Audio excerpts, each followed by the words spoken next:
pagi rekan-rekan semuanya. Terima kasih banyak sudah berkenan hadir dalam sesi wawancara kelompok di perusahaan kami. Perkenalkan, saya Anggita yang akan memandu jalannya wawancara hari ini. Nah, gimana nih kabar teman-teman bertiga? Semuanya udah siap untuk wawancara hari ini? Pagi Ibu Anggita, kabar saya sangat baik dan saya sangat siap untuk mengikuti sesi wawancara pada hari ini. Terima kasih atas kesempatannya. Selamat pagi Bu Anggita, kabar saya sehat dan saya sangat antusias berada di tahap ini. Selamat pagi Bu Anggita, kabar saya juga sangat baik dan sehat. Satu kehormatan bagi saya bisa diundang hari ini. Seneng nih dengar kata positif dari kalian. Nah, untuk memulai wawancara hari ini, saya mau tahu dulu nih. Saya mau tahu perkenalan singkat kalian dan juga latar belakang pendidikan, keahlian utama kalian, dan juga apa sih motivasi terbesar kalian untuk masuk ke perusahaan ini. Mungkin boleh dimulai dari Kak Alia, lalu Malika, dan juga ditutup oleh Kak Zahra. Baik, terima kasih Ibu Anggita. Nama saya Alia. Saya lulusan S1 yang fokus pada manajemen komunikasi dan pengembangan tim. Selama kuliah, saya aktif mengorganisasikan berbagai kepanitiaan. Keahlian utama saya adalah kemampuan adaptasi yang cepat dan menjembatani komunikasi antar anggota kelompok. Sifat saya bergabung adalah karena ingin membawa kemampuan interpersonal saya untuk memperkuat tim kerja di perusahaan yang dinamis ini. Terima kasih atas kesempatannya Ibu Anggita. Perkenalkan, nama saya Malika Khairul-Fatullah. Latar belakang saya berfokus pada analisis operasional dan juga pemecahan masalah. Pengalaman terbesar saya adalah memimpin proyek dan mengelola logistik operasional organisasi agar berjalan efisien. Saya juga mahir nih dalam membaca data dan memitigasi resiko. Motivasi saya untuk melamar kerja adalah karena perusahaan ibu memiliki sistem manajemen yang sangat efektif dan saya ingin berkontribusi langsung dengan mengoptimalkan efisiensi operasional di sini. Terima kasih Bu Anggita. Nama saya Zahra. Saya memiliki latar belakang di bidang administrasi dan manajemen waktu.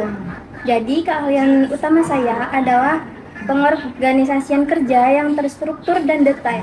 Nah, jadi saya bisa menyusun skala prioritas untuk memastikan target tercapai tepat waktu tanpa menurunkan kualitas. Motivasi terbesar saya adalah ingin mengaplikasikan sistem kerja yang terstruktur ini guna mendukung produktivitas harian di departemen ini. Terima kasih banyak atas perkenalannya. Profil kalian cukup bervariasi ya. Nah, saya sekarang mau masuk nih ke pertanyaan perilaku kerja. Di dunia profesional, kita kan sering dihadapkan pada situasi di bawah tekanan ataupun konflik. Nah, saya ingin tahu gimana cara kalian menghadapi situasi ketika rencana kerja yang sudah matang tiba-tiba itu berantakan karena faktor eksternal. Nah, boleh dijawab dari Malika, kemudian Zahra, dan juga Eli. Jika rencana saya berantakan, langkah pertama yang akan saya lakukan adalah tidak panik dan langsung melakukan impact analysis. Saya juga akan memetakan waktu dalam waktu yang sesingkat-singkatnya tentang aspek mana yang paling terdampak dan mana yang masih bisa diselamatkan. Nah, berdasarkan data itu, saya akan menyusun plan B atau rute alternatif yang paling minim resiko agar operasional tetap berjalan. Bagi saya, data dan ketenangan adalah kunci mitigasi. Kalau dari sudut pandang saya, Ibu Anggita, fokus pertama saya adalah waktu dan skala prioritas yang baru. Rencana yang berantakan pasti mengacaukan lini masa. Jadi, saya akan langsung menyusun ulang jadwal kerja, mengidentifikasi tugas kritis yang harus selesai hari itu juga. Nah, jadi menunda tugas yang bisa dinegosiasikan. Dengan begitu, tim tetap memiliki arah kerja yang jelas dan terstruktur meskipun dalam situasi darurat. Saya menambahkan dari rekan-rekan yang lain, dari sisi saya, hal pertama yang saya amankan adalah komunikasi tim.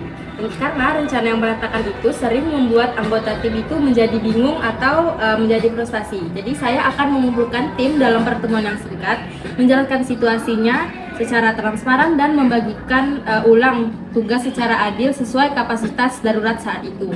Karena komunikasi yang solid akan membuat eksekusi rencana baru menjadi jauh lebih ringan. Jawaban kalian itu sangat komprehensif ya. kalian ngelihat dari sisi analisis, struktur, dan juga manusia.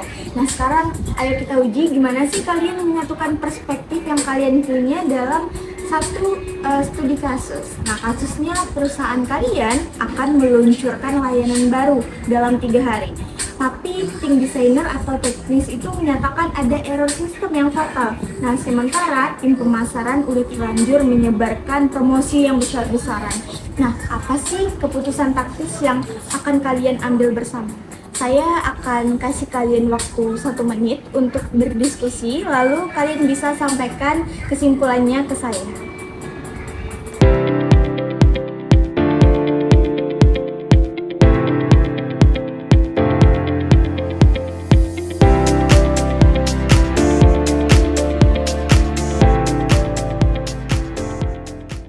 Kita berdasarkan diskusi singkat kami, solusi taktis yang bisa kami tawarkan adalah tidak menunda total, tapi melakukan peluncuran bertahap. Malika merekomendasikan perbatasan fitur yang error demi menjaga reputasi data. Sedangkan Zahra menyusun lini masa baru di mana hari ketiga adalah peluncuran versi terbatas. Peluncuran penuh digeser ke minggu berikutnya setelah perbaikan selesai.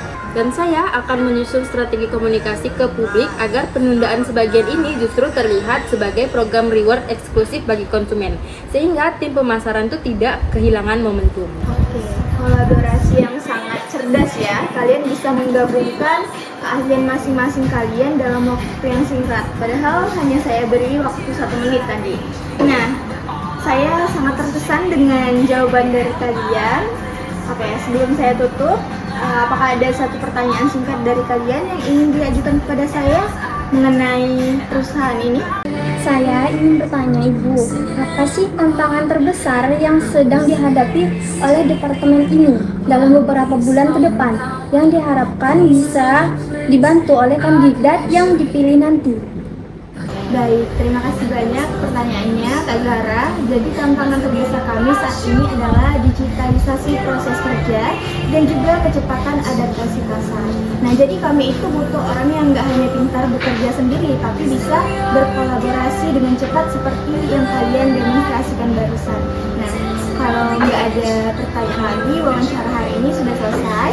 Proses penilaiannya akan memakan waktu sekitar 7 hari kerja. Dan hasilnya akan diumumkan melalui email masing-masing. Terima kasih atas performa luar biasa kalian pada hari ini, Alia, Malika, dan juga Zahra. Selamat pagi dan silakan meninggalkan ruangan. Terima kasih, Bu. Terima kasih, Bu.